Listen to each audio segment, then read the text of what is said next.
బాగా రగులుతుంది. కానీ ఈ విషయంతో బదలవుతుంది పూర్తి పరిస్థితి. ఎందుకంటే నీళ్లు నిధులు నియామకాలు అనేది కీలక కేంద్ర బిందువుగా గుండెకాయ తెలంగాణకి అది. దాని విషయంలో నీళ్ల విషయంలో తేడా వస్తే కనుక ఇప్పుడు ఎటుకుడి నల్గొండలో రేపు కేసీఆర్ గారి సమావేశం తెలంగాణ భవన్కి వస్తున్నాడు, నల్గొండ వెళ్తున్నారు కదా ఆయన. నల్గొండ వెళ్ళినప్పుడు ప్రధానంగా ఆయన కేఆర్ఎంబీ పరిధిలోకి వచ్చే కేసీఆర్ కు అసలు దొరికిన ఎజెండా ఇది. దొరికిన ఎజెండా కాదు. ఎందుకంటే మొదటి నుంచి నేను కూడా వాదిస్తుంది నేనేమి టీఆర్ఎస్ పార్టీ కాబట్టి కాదు, లేకపోతే పింక్ కండువా వేసుకున్నాను కొంతమంది ఆ కారణంతో కాదు. ఎందుకంటే న్యాయం ఏ పక్కన ఉందో, నిజమే పక్కన ఉందో ఆ పక్కన నిలబడటమే ధర్మంగా భావించి అందరం నిలబడుతున్నాం. ఈరోజు ఒక్కొక్కటిగా కనపడుతున్నాయి కదా. నేను చాలాసార్లు అనుకున్నాను, నేను ఎన్నికల సమయంలో కూడా చాలాసార్లు నేను కూడా ఒక ఉదాహరణ చెప్తున్నా, బీఆర్ఎస్ని సమర్థిస్తా చాలాసార్లు ఎన్నికల ముందు మాట్లాడుతున్నప్పుడు నేను అనుకునేవాడిని, ఎవరైనా అన్నప్పుడు పింక్ కండువా అన్నప్పుడు నేను మనసులో అనుకునేవాడిని, గెలిచిందా టీఆర్ఎస్ జనానికి మంచి జరుగుద్ది, న్యాయం జరుగుద్ది తెలంగాణ ప్రజలకి, ఓడిపోతే నాకు మంచి జరుగుద్ది. ఎందుకంటే నేను చెప్పి నేను కరెక్ట్ అని రేపు పొద్దున్న జనాలకు అర్థమైతే నాకు మళ్ళీ ఈ కండువా గోల్ తప్పి నేను చెప్పి నీకు ఆరే వాడు అప్పుడే చెప్పాడు. అందుకని ఏంటంటే మొదటి నుంచి ఇది చాలా న్యాయం అనేది ఒకటి ఉంది, సత్యం అనేది ఒకటి ఉంది. నల్లగొండ నుంచి కేసీఆర్ ఏం మెసేజ్ ఇవ్వదలుచుకున్నారు?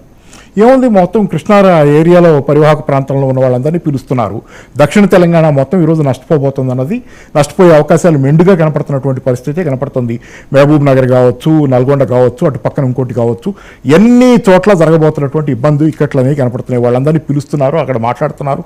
ఆల్రెడీ వాళ్ళతో సమావేశానికి ఏర్పాట్లు చేసుకుంటున్నారు. కాబట్టి ఆ సమావేశం ఫస్ట్ నీళ్లు నిధులు నియామకాలు సరే, వాళ్ళ క్యాలెండర్ వాళ్ళే ఫెయిల్ అవుతున్నారు. దానిలో 100 రోజుల తర్వాత ఆ పోరాటం ఏదో జరుగుద్ది. దానికి సరే నీళ్ల విషయంలో ఒక శంఖం అంటే పోరాట శంఖం ఈరోజు ఏంటంటే మళ్ళీ ఓ రకమైనటువంటి తెలంగాణ వచ్చిన తర్వాత తెలంగాణ దేనికోసం అయితే పోరాడి తెచ్చుకున్నామో దానికోసం మళ్ళీ ఓ పోరాటం బిగినయ్యే సందర్భం ఒకటి. ఈరోజు కేవలం పార్లమెంట్ ఎన్నికల సందర్భమే కాదు, పార్లమెంట్ ఎన్నికల కోసం చేస్తున్న సమావేశం కానీ దాన్ని పరిమితంగా చూడకూడదు. తెలంగాణ కోల్పోతున్న హక్కులు దేన్నైతే తెచ్చుకుందో ఆ హక్కులు ఒక్కోటిగా జారిపోతుంటే వాటిని మళ్ళీ తిరిగి రాబట్టుకోవటం చేస్తున్నటువంటి జనాల కోసం చేస్తున్నటువంటి పోరాటంగా మాత్రమే నేను ఖచ్చితంగా ఈరోజు నల్గొండలో జరుగుతున్న సమావేశాన్ని కేసీఆర్ గారి ఎన్నికల సమావేశంగా మాత్రమే ఆయన చూస్తాడనుకో నేను చూడటానికి కూడా సిద్ధంగా లేదు. ఎందుకంటే నీళ్ల గురించి ఆయన సమావేశం కేఆర్ఎంబీ పరిధిలో అందరినీ పిలుస్తున్నారు. అలాగే ఈ ప్రాజెక్టు శ్రీశైలం నాగార్జున సాగర్ ప్రాజెక్టుకి సంబంధించి ఆ ఏరియాలో ఉన్నటువంటి కార్యకర్తలు వీళ్ళందరినీ పిలుస్తున్నారు. కాబట్టి ప్రధానంగా ఇదేంటంటే తెచ్చుకున్న హక్కులు ఒక్కొక్కటిగా జారిపోయే ప్రమాదం వచ్చినప్పుడు ఆ హక్కుల్ని తిరిగి రాబట్టుకోవడానికి మళ్ళీ క్షేత్రస్థాయి నుంచి చేస్తున్నటువంటి పోరాటంగా దీన్ని చూస్తున్నాం.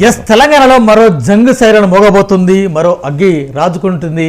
నల్లగొండ వేదికగా కేఆర్ఎంబీ ప్రాజెక్టులను ఢిల్లీకి అప్పగించడాన్ని భారత రాష్ట్ర సమితి అసలు సిసలు అస్త్రంగా ఎంచుకుంది. ఇప్పటికి ప్రస్తుతానికి